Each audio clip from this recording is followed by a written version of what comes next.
నమస్కారం. ఈరోజు ఈ జనం చూస్తుంటే ఇదే మన గెలుపు అనిపిస్తుంది. కోవూరు నియోజకవర్గంలో ఇప్పుడే చెప్పినట్టు ప్రశాంతి చెప్పినట్టు అవినీతి తప్పక వేరేది మనం వినలేదు. ఇక్కడ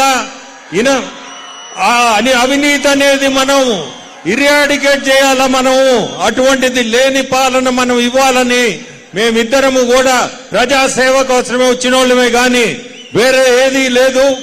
మేము ప్రత్యక్ష రాజకీయాలకి రావడం కూడా కారణం సేవ చేస్తామని మీ అందరికి ఒకటే మాటిస్తున్నాను. రేపు మన ఎలక్షన్ లో ఖచ్చితంగా మనం ముఖ్యమంత్రి చంద్రబాబు నాయుడు కుర్చీలో కూర్చోబెట్టాల్సిందే. మన ముఖ్యమంత్రి కుర్చీలో మీ అందరూ ఆశీస్సులు అవసరం. మీ అందరూ ఖచ్చితంగా కష్టపడి వచ్చేది ఇంకా 10-15 రోజులే. మనము కష్టపడి మనము సార్ని గెలిపించుకోవాలా. అభివృద్ధి మనకు అవసరం. ఈ మధ్య కాలంలో అభివృద్ధి అనేది మనం చూడలేదు, మీరు చూడలేదు. యువతకి ఉద్యోగాలు కల్పించాలంటే అభివృద్ధి, మనకి పారిశ్రమలు అవసరం. అటువంటివి కూడా మనకి ఈ మధ్య కాలంలో ఎక్కడ వినలేదు, వినబోం కూడా. మనము చంద్రబాబు నాయుడు గారిని ముఖ్యమంత్రి చేసుకుంటేనే అటువంటి జరిగేది.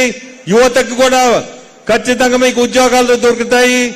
సార్ చెప్పినట్టు 4 లక్షల ఉద్యోగాలు సంవత్సరానికి ఇస్తానని మాటిచ్చున్నాడు. సో యువతులకు అందరికీ దాదాపు 20 లక్షల మందికి ఉద్యోగాలు వచ్చే అవకాశం ఉంది. మీ అందరినీ కోరుకునే సమయం కూడా తక్కువ ఉంది.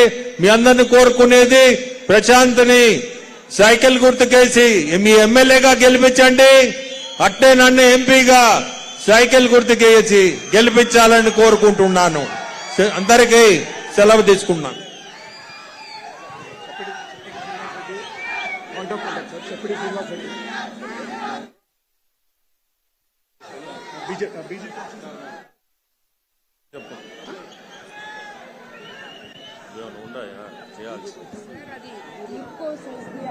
అది